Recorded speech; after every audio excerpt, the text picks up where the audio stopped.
Hey everyone, Theo here, and in preparation of the event, here is the Scorched Arabia map. I wanted to play this myself, so I got a couple other guys to help me play this map, and I'm going to show you the build that we did. You do not have to do this build at all, but this is how we defeated this map. So it's just me and a group of 4 others.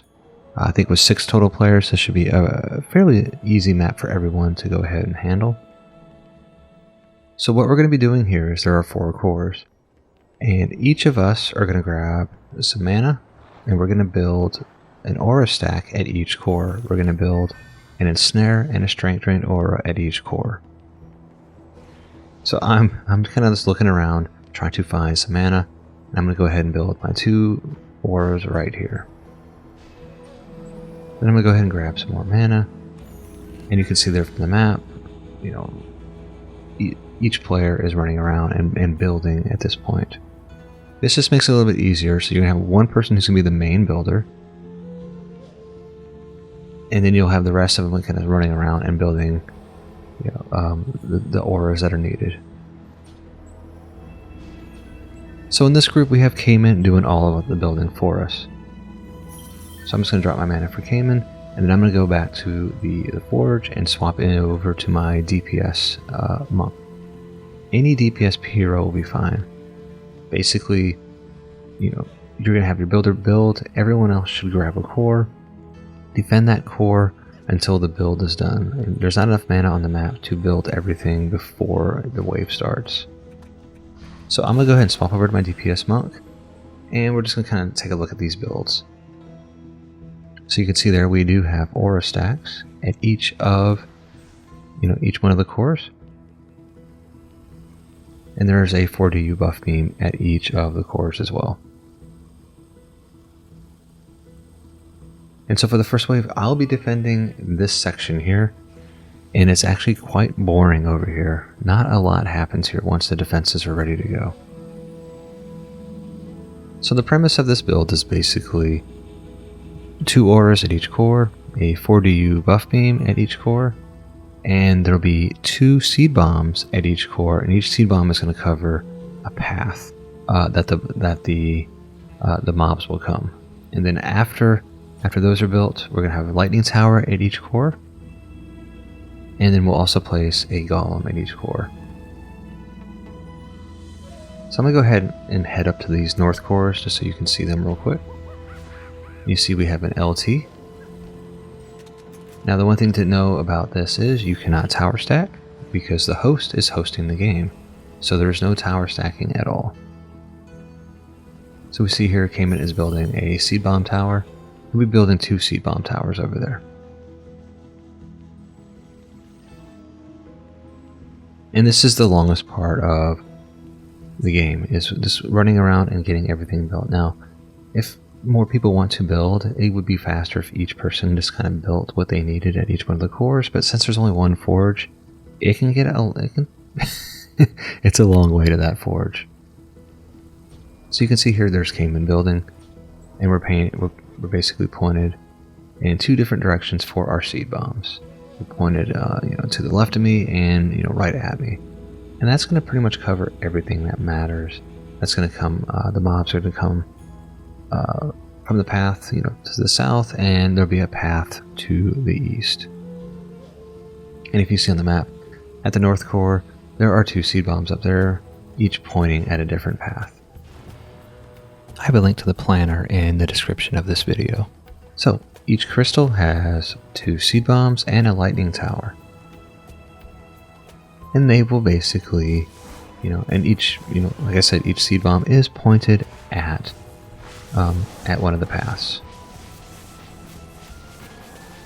And really, once you get past this first wave, it's going to be easy peasy. You get through this wave, you drop some mana, because right now we only have, you know, we have people covering the 4 cores, and we still have our builder out there. So Cayman's still building, and he's the hermit, and he's going to be bringing, basically placing a golem on top of the seed bombs at each one of, you know, each one of the cores. So inside the building, we only have mobs that come from, you know, this direction and from down the stairs.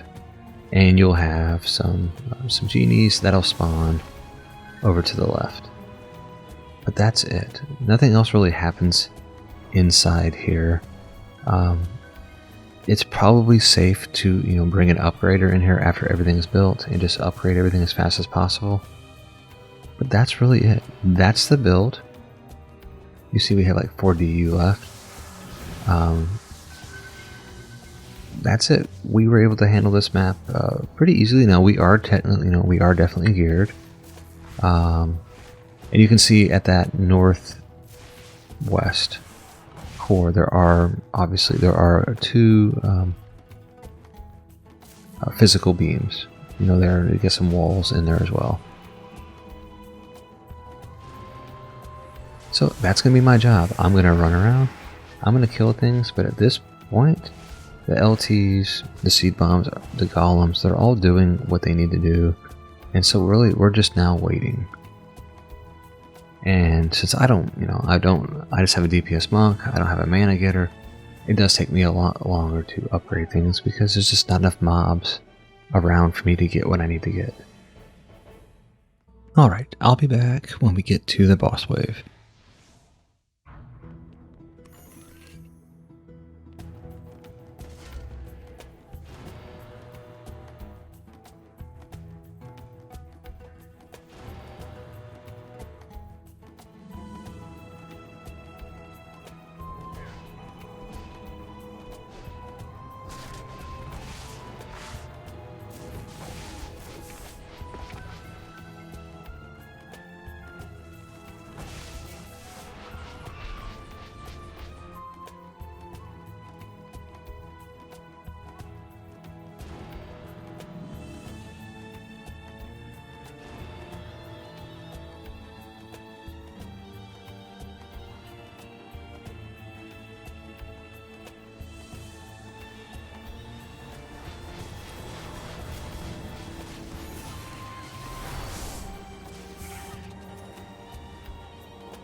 Okay, it's now time for the boss level, and I'm going to no longer be my DPS monk, and I'm going to go ahead and swap over to my hero boost monk, because we are going to, basically when we fight the boss, I will hero boost them, and they're going to be shooting the boss with huntresses.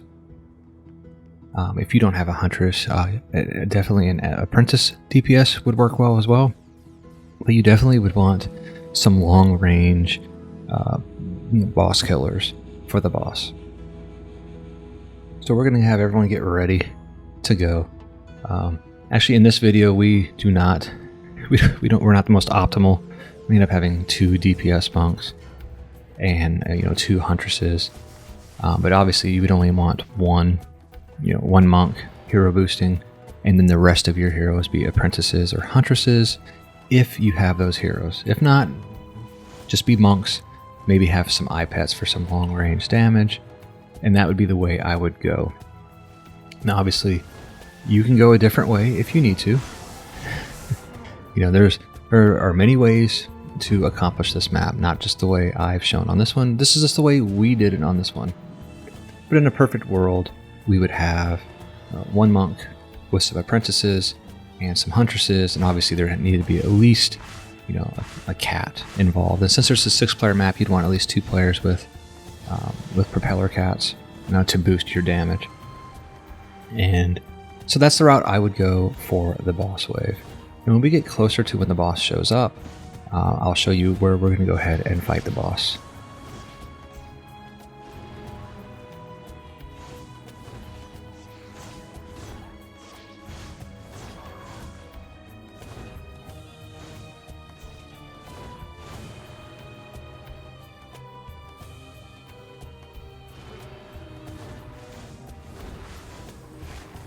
Alright, so I'm going to go ahead and go to the place that we're going to go ahead and fight the boss. So it is on the north side. I'm going to go up this rope. And this is the building that we're going to fight on. So I'm just going to go up this scaffolding, kind of look around, because I originally thought, oh, are we fighting over here? But no, we're going to be fighting on the other building that rope connects to.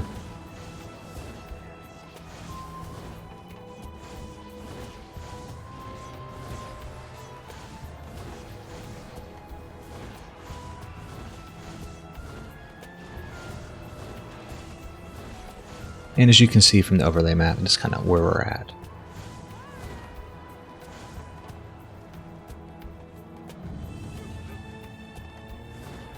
Yep, so let me get down there. As we're getting close to the boss fight. Yep, so this is the building we are fighting on.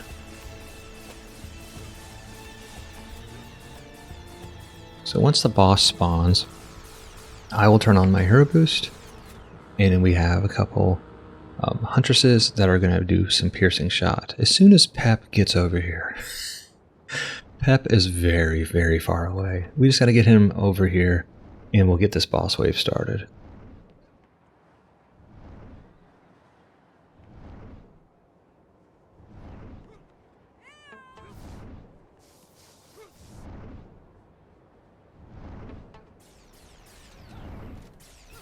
All right, now we're ready to go. There we go. Hero boost is on. And you can see nothing's hitting the boss right now. There's like an invisible field that's kind of blocking everything. But now we're getting to the boss. So us monks are shooting futilely, and our huntresses are just shooting with, piercing shot, and that boss went down very quick. Obviously, the faster you get that boss dead, the lot easier this is going to be. So we will see how difficult this is for the groups that do the event, but that is the event map. That's what, I put this out there so you know what to expect, so you are prepared for it and that you're ready to go. I do hope that you and your groups will practice this map before the event to make things run smoother and faster and easier, and to ensure that you get that reward. We'll ensure that you get the reward for actually completing the map.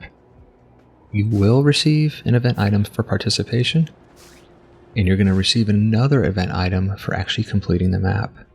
So it'll be interesting to see how many complete the map versus those that don't.